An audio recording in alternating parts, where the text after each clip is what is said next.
site is cspan.org. We're going to now go live to Atlanta for a debate between the candidates for Georgia's U.S. Senate race. The event is just getting underway. Studios, and we have decided their podium positions prior to this telecast by a drawing. Let me introduce them to you now. First, Democrat Michael Coles. Mr. Coles lives in Cobb County. He is the founder of the Great American Cookie Company. This is Mr. Coles' second bid for elective office. He ran against House Speaker Newt Gingrich for the 6th District congressional seat in 1996. Libertarian candidate Bert Loffman. He is a neurosurgeon from Atlanta, and this is Dr. Loffman's first run for public office. And incumbent Republican Senator Paul Coverdell, also from Atlanta. Senator Coverdell defeated Wyche Fowler in 1992 to win his first term in the U.S. Senate. Mr. Coverdell is the former owner of an insurance agency. Now, joining me today in questioning the candidates are WSB-TV political reporter Bill Nigut and WSB Radio AM 750 Assistant News Director Candace Presley. We will be posing questions to the panel initially in the first part of this debate. They, of course, will have chances to respond and rebut among themselves. Later in this telecast, we will give the candidates an opportunity to question each other. We hope all of this will result in a free-ranging discussion of issues that will help you, the voter, make your decision when you cast your ballot on November 3rd. So we're going to begin with the opening statements, and the first opening statement comes from Bert Loffman. Thank you. This election is about control of your lives. Who is going to control your lives? Will it be the big business conservatives, the big government liberals, or do you want to control your own life? If you want to control your own life, there's a growing number of people who feel that to do this, you must get every single penny you make. No more withholding of income taxes and sent off to Washington. You get your money, you save it as long as you want, and when you spend it, you pay a tax. We do this by repealing the 16th Amendment, eliminating the income tax and the IRS, and we replace it with a fair national sales tax. And we can fund every single government program, including Social Security. We don't have to leave anybody behind with a sales tax. And this will put you in control of your own retirement, of your own health care, give you the time to be with your kids so you can teach them right from wrong. This will put you in control of your lives. A national sales tax will do this. Thank you. Thank you, Dr. Loffman. Now the next opening statement from incumbent Senator Paul Coverdell. There are two overriding rules about how to govern our country in Washington. When I first went there, one of those teams was in charge of the Senate, President Clinton and Senator Kennedy. They have a very definite view of our country. The largest tax increase in American history, government would take over medicine, defend welfare and the status quo, and diminish the military. My Democrat opponent, Mr. Coles, has joined that team, but in 1994, a new majority came to the Congress, and they've been in charge for the last 4 years. What has their program been for America? The first balanced budget in 30 years, the first tax relief in 16 years, overhaul welfare, overhaul IRS, and begin the process of rebuilding our military. Georgia will be making a clear choice here between these two agendas and visions for America. If you like the lower taxes, reform of government, that's our team. Thank you, Senator Coverdell. And now the third opening statement from Democrat Michael Coles. Senator Coverdell, the policies that you support in Washington have consequences. When you vote against both the Republican and Democratic HM reform bill, families across Georgia are denied the ability to choose their own doctor and hold their health care plan accountable. When you vote to cut $31 billion in veterans benefits, veterans across Georgia are denied the health care they were promised and the dignity they deserve. When you write the Freedom to Farm Act and you put 25% of Georgia's farmers in jeopardy of going out of business, that's a consequence. Your job is to help families, not hurt them. When I get to Washington, I'll never forget that. Your slogan shouldn't be Coverdell Works. It should be Coverdell Hurts. Thank you, gentlemen. And now we move to the question phase from the panel. Our first question comes from WSB political reporter Bill Nigut. Senator Coverdell, health maintenance organizations have obviously been a big issue in this campaign and in campaigns across the country this year. Set the record straight for us. Your opponent, Mr. Coles, has attacked you on this repeatedly. So let me ask you about two elements of HMO reform and where you stand on it. Number one, should patients of HMOs have the right to sue the HMO when they're denied coverage? And second, should they in fact be allowed to choose their own doctors? And if not, why not? Well, first, I agree they should have the right to choose their own doctor, and the proposal I support does just that. Second, they already have a right to sue for benefits. The distinction here between myself and Mr. Coles is that he supports the Kennedy proposal, and I support Senator Frist, a doctor proposal. We establish appeals panels, an appeal panel internally and externally. And I put the question to you. If you have a dispute over a benefit, would you rather get an immediate response from an appeals panel and settle it, or would you have to chase an attorney, pay them half the fee if you won, which is what the Kennedy proposal does? So this discussion goes to my opening statement. It is the great divide. Once again, Mr. Coles is backing Kennedy, who envisions government health and would push us all into a government HMO with mandates that stifle the private sector. I do not. I support choice, yes. Our provision allows you to pick your doctor, and an appeals panel. Mr. Coles, if I could follow up with you on that. I mean, you've been... Actually, I'd like to respond to that. Sure. My plan actually gets the federal government out of it completely. My plan eliminates ERISA as a restriction over health care, and it puts it back to the states to regulate. But can you imagine any industry in America that's above the law? Any industry in America? Can you imagine what would have happened with the automobile industry if the Pinto, if Ford Motor Company could not have been held for punitive damages? We found in the record, once they were held accountable, that in fact they had done studies that showed that they would never have changed the way that car was made if in fact they could not have been held accountable. It's simply delivering a new car or repairing it. It's just not enough. I support a panel as well, but that panel also must be held accountable. As a physician, I think, I might have a mention in this too. And certainly I think Mr. Coles is right that you should be able to sue the insurance companies and you should be able to sue the employers. But even more important, what they're arguing about is nibbling around the health care issues. After all, we're talking about corporate medicine. We're not talking about what individual medicine should be, and it goes to the very heart of my idea, and that is that people should get every single penny they make, including the $5,000 to $6,000 that now goes from your paycheck. You never see it. It goes straight to the insurance companies. That's wrong. Let me just follow up real quickly, if I could, because I think viewers and HMO customers are confused about this. Senator Coverdale says, yes, he supports an appeals process. He believes the process ought to go through a panel rather than be mandated as a legal action. What's wrong with that plan? Help us understand why you oppose that. Well, I guess the way to address that is just look at Cynthia Marks, whose husband, in fact, went through that. It took 2 weeks, and by the time they finally agreed to allow him to have a bone marrow transplant, it was too late. I have no problem with the panel as long as the panel, one, is held accountable, and two, that there is a time frame in which they have to react. But the bottom line to this is the industry must be held accountable. I'm not against managed care. I'm just against people who are making medical decisions being held accountable for them. All right, let's move to the next question now from Congress President. Senator Coverdale, Mr. Coles has also attacked you repeatedly on a vote that you took with respect to veterans' benefits. My question to you would be, this afternoon, would you like to explain yourself on that issue and set the record straight there as well? Well, first, Mr. Coles has now spent almost $2 million on advertising, none of which are positive. Zip. And they've all been inaccurate ads, either patently false or misleading by omission, which this ad is. It fails to say that I voted 4 separate times to restore these benefits.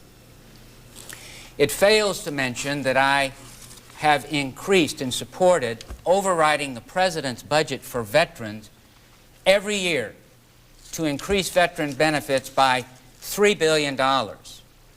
And it points to a vote that was designed to scuttle IRS reform, and it points to a vote that if you'd voted against it would have undone the Transportation Act, for which Georgia was a $2 billion beneficiary. So it is misleading by omission. I have, since I wore a uniform, been an advocate of veterans. I've been endorsed by General Ray, Dole, and McCain. Is there a rebuttal to this? No, absolutely. Senator Coverdale is forgetting the fact that I can tell you that if I were in the United States Senate, I wouldn't have cared how many times that vote would have come up. I would have never voted to take a penny away out of veterans' benefits. In fact, David Gorman, the executive director of the DAV, supports our ad and every claim that's been made in it. Senator Coverdale has in fact voted on the opposite side of both Senator Dole and Senator McCain. And the bottom line to this is we have thousands of veterans supporting our campaign because veterans know what has happened to their benefits. Dr. Loftman, did you have a... Yes, I'm a Vietnam veteran, and I've worked in veterans hospitals, and I think that veterans do deserve their benefits, and we may have to make sure that they're taken care of. On a larger note, though, all veterans hospitals maybe aren't as good as the private sector in that section, and I believe veterans should have choice just like everybody should have choice. So they should have the choice of going to a private physician or a veterans hospital when they need health care. Thank you. Thank you. Let's talk about the impeachment issue. Should President Clinton be impeached, the Senate will be, in effect, his jury. Mr. Coles, if you were a U.S. Senator, if I may pose the question, Sorry. do you think, given the fact that the President has come to Georgia to campaign for you and, in fact, has raised a good deal of money for your campaign, do you think you could be an impartial juror in any impeachment hearings or any impeachment trial? Well, everyone knows that the President and I have not seen eye to eye on many, many issues. The fact of the matter is, one thing that I've guided my life with is knowing the difference between right and wrong. And certainly the people of Georgia can count on the fact that when the evidence is in and we can sit there as a jury and make a decision, I will do what's right.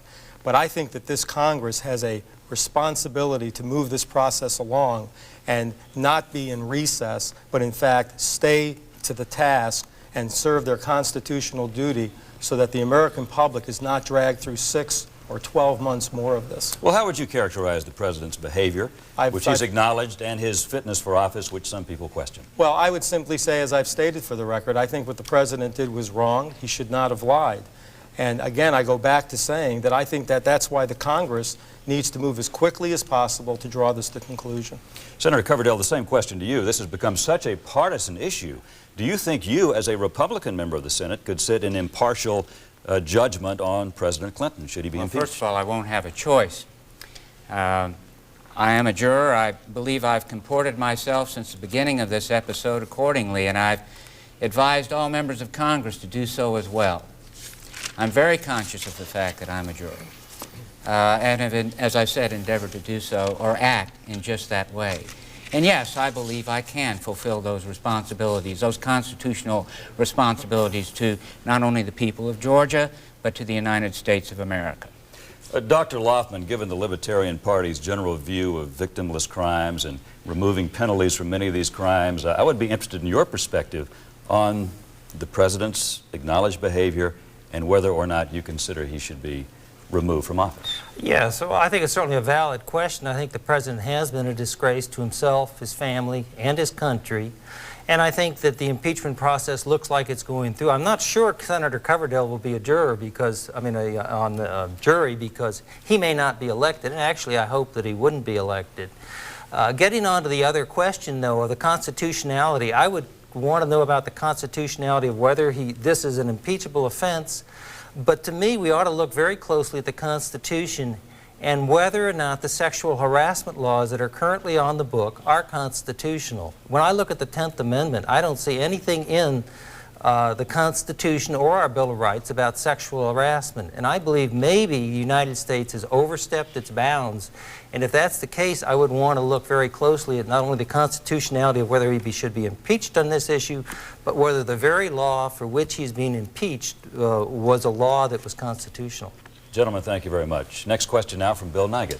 Let me turn, Mr. Coles, to education, if I could. There was quite a battle as this session of Congress came to an end, as the budget was being debated, over educational funding, and it raised fundamental questions about the role of the federal government and the state government.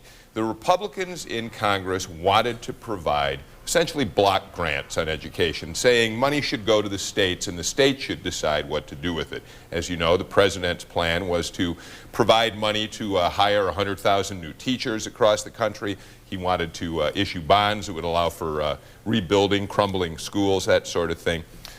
It's a very fundamental debate, and I want to know where you stand on it. What is the federal government's role in education? And as you looked at that issue, would you have tended to side more with the Republican argument or the Democratic argument?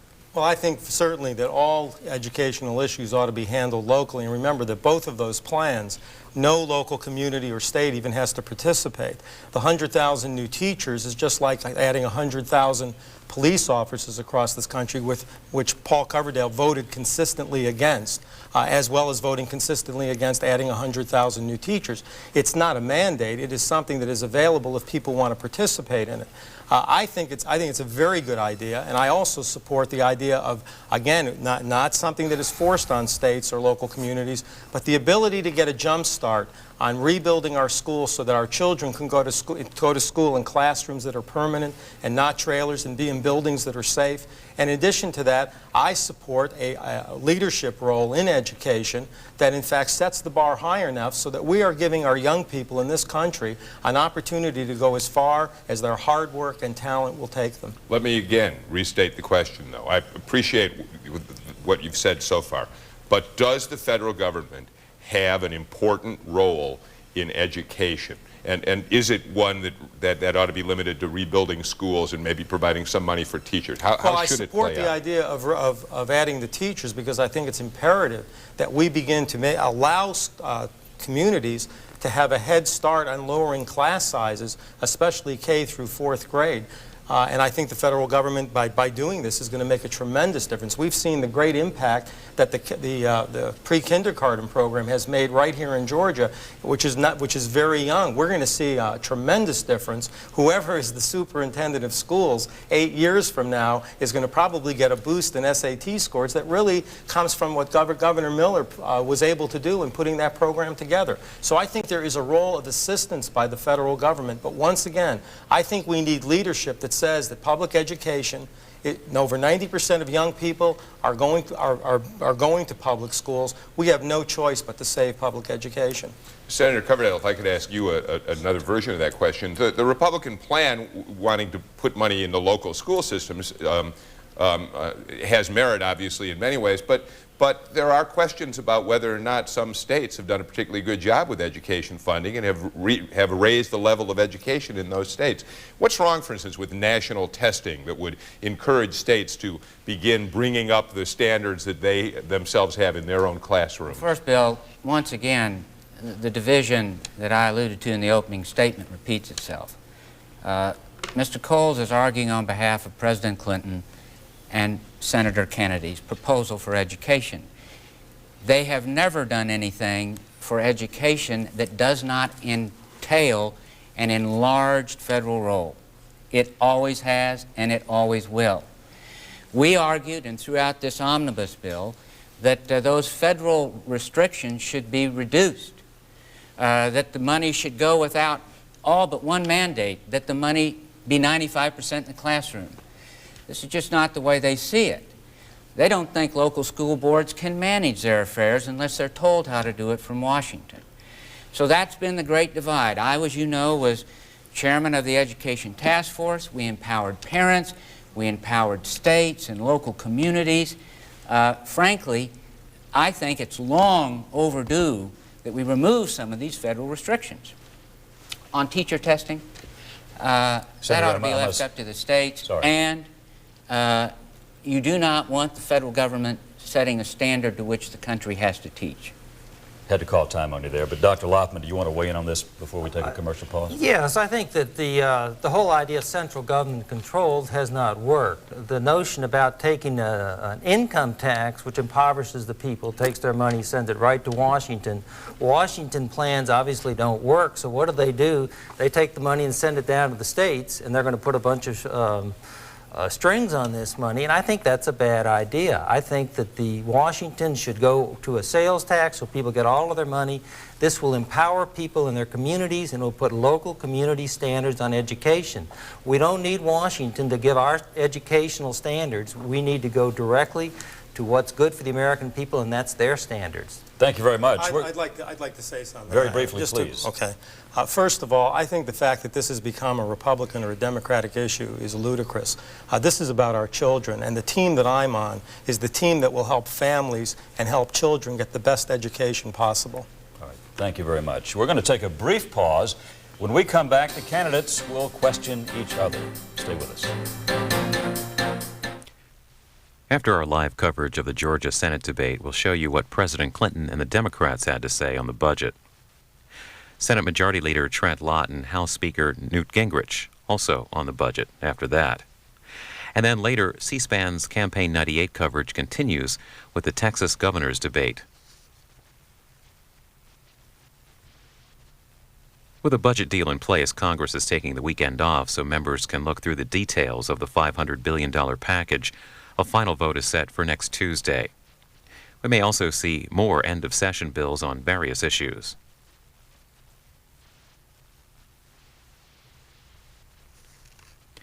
Also tomorrow on C-SPAN, live at 11 a.m., the War Resisters League rally at the Pentagon. The purpose of that rally is to demand that the U.S. drastically cut the military budget and to direct funds to human needs instead. And then later tomorrow night at 7:30 on C-SPAN 2, a town hall meeting with House Speaker Newt Gingrich. He'll be speaking at Auburn University in Auburn, Alabama. That's tomorrow night at 7:30 on C-SPAN 2.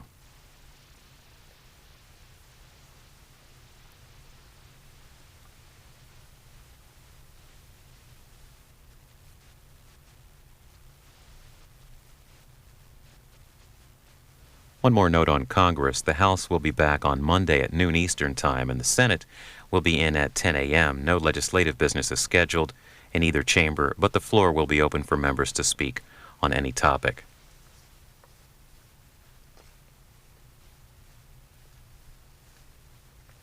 Momentarily, we'll be rejoining our coverage of the Georgia Senate debate.